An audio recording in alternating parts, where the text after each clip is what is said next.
నిజామాబాద్ లో 20 ఏళ్ల నుంచి వీలైతే మంచి ప్యూర్ వెజ్ మీల్స్ అయితే ప్రొవైడ్ చేస్తారు. ఇంకా ఇక్కడ మెయిన్ విషయం ఏంటంటే వీలైతే అసలు రైస్ లో సోడానే కలపరంట.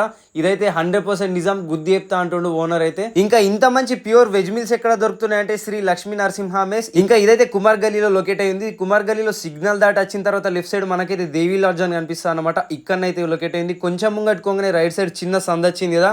సో వెహికల్స్ అనిపిస్తున్నాయా, మొత్తం వీళ్ళ కస్టమర్సే, అంత ఫేమస్. మనం పోయిన టైంకి literally each and every table మాత్రం ఫుల్ ఉంది, అంత క్రౌడ్ ఉంది ఇక్కడనైతే. ఇంకా వీళ్ళ టైమింగ్స్ వచ్చేసి 12 నుంచి మధ్యాహ్నం సాయంత్రం 5 దాకా. ఈడనైతే రోజుకొక ఫ్రైడ్ కర్రీ ఉంటాయి అన్నమాట. వెరైటీ ఉంటాయి రోజుకొకటి. ఈడనైతే 20 రూపీస్ ఇచ్చినాం అనుకో ఎక్స్ట్రా రైస్ కూడా ఇస్తారు.